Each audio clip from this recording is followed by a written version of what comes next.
पुणेमधील संतोष देशमुख खून प्रकरणातील 3 आरोपी फरार घोषित करण्यात आलेले आहेत। पकडून देणाऱ्याला योग्य बक्षीस दिलं जाणार आहे।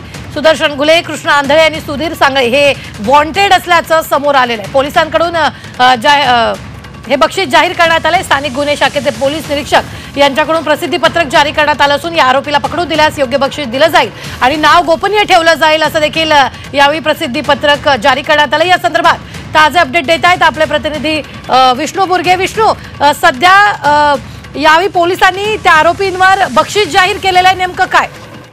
खरं तर हे आरोपी मागील काही दिवसापासून फरार आहेत। 3 आरोपी आहेत, त्यामुळे आता पोलिसांनी देखील या सगळ्यांना फरार घोषित केलेलं आहे।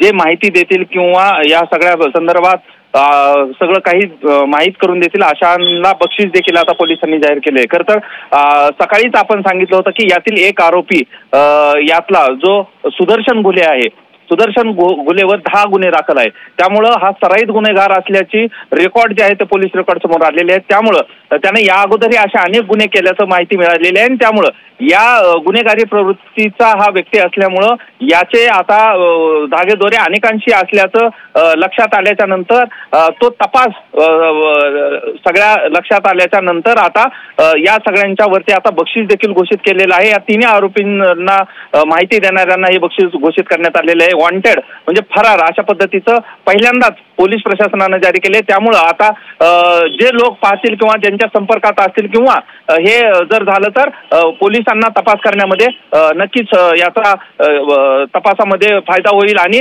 जर या सगळ्या प्रकरणामध्ये आता त्यांना वॉन्टेड फरार घोषित करण्यात आले याचाच अर्थ आता पोलीस पुन्हा एकदा ऍक्शन मोडवरती आलेत असंच आपल्याला पाहायला मिळतंय आणि असं म्हणावं लागेल। विष्णू, अगदी धन्यवाद ताजे अपडेट देण्यासाठी। आम्ही वेळोवेळी तुमच्याकडून या संदर्भातले ताजे अपडेट घेत राहणार आहोत।